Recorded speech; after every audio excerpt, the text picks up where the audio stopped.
Hello guys, welcome ulit sa ating panibagong video.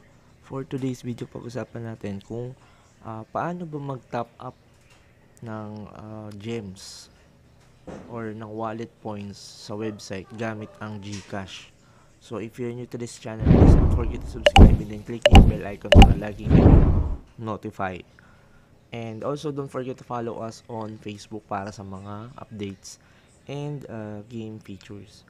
So let's start. Now guys, nandito tayo sa aking phone screen, no? So, bubuksan natin yung website. Punta muna tayo sa website.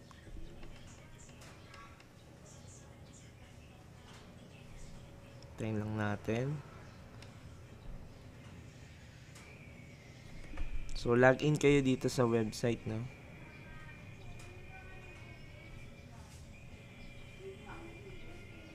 Ayan. Basta yung password nyo.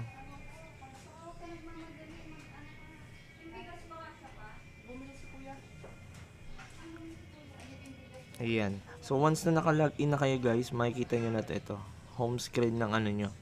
Ng game. Or ng website pala. So, ang kadalasang tanong ay paano daw mag-top up gamit yung GCash. So, doon muna tayo sa GCash. Kasi si GCash ang pinakamadali sa lahat ng mode of payment. So, may nakikita kayo dito sa may taas, no? Top up, nakalagay top up. Click nyo siya. So, may lalabas ditong wallet points, 200, 1,000, 5,000, 10,000. So, yan lahat yan is denomination and meron yung equivalent na value in peso. So, mag-top up lang tayo ng siguro 1,000. So, lalabas dyan 1,000 guys. And then, click nyo yung purchase. Yan. Tapos may lalabas na ganito yung product list. So, 1,000 wallet points, $10 times 1. So, ayan yung bonuses, no? So, wala naman. And then, click nyo yung payment. Once na na-click nyo yung payment, then go to confirm.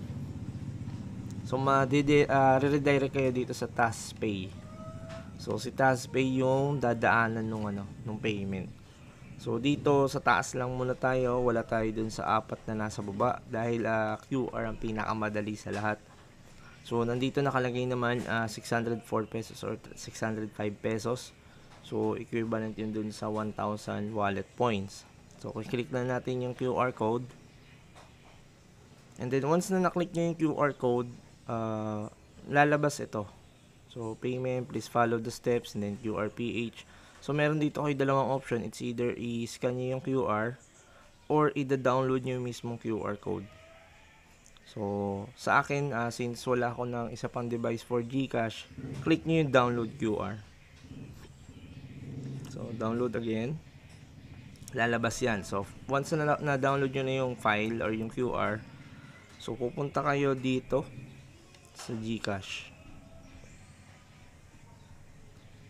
Ito guys, kapag wala kayong secondary phone. Kumbaga, mag-payment kayo doon din sa sarili nyong phone. So, ayan. So, 605 something yung babayaran. And then, i-click nyo tong QR sa may gitna. Itong QR.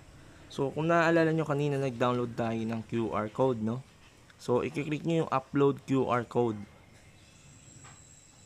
And then, tsaka nyo ilalabas or ilalagay yung dinownload nyo na QR code para lumabas yung payment process.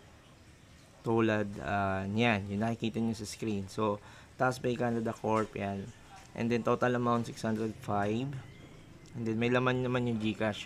And make sure lang na may laman yung GCash para pag nag-top up kayo, hindi kulang or hindi kayo mahirapan. And then, click nyo yung pay. So, once na nakapag-paid na kayo, so, ayan guys, 604, may reference number, QR, and etc. So, okay na siya.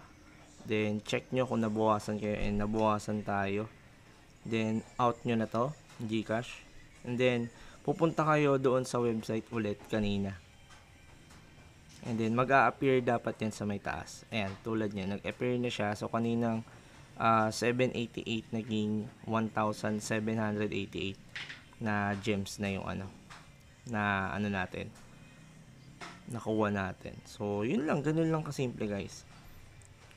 So ganun mag top up guys ng gamit ng GCash. So kung meron ka namang isang spare phone na meron GCash, so pwede mong i-scan na lang yung QR code kaysa i-download. Pero since 1:1 lang tayo at may phone, so ayan. So dito may makikita na dito pwede na kayong mag-check ng mga items or napasok doon sa wallet points ninyo.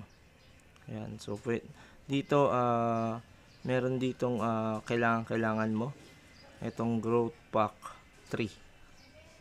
Ayan, so laking tulong niyan guys. So magkano, 600 pesos or something, around 900, palagyan na natin 900 pesos. So malaking bagay na yun guys. And yung pag accumulate nyo ng points, itong wallet points, make sure nyo lang na tama yung paggagamitan nyo, dahil pera din yung katumbas nyan sa peso.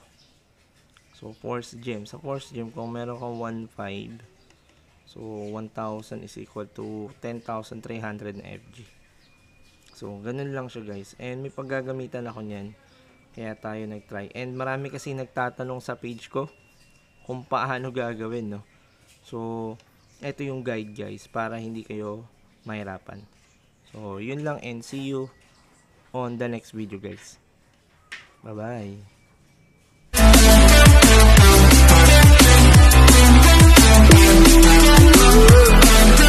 See you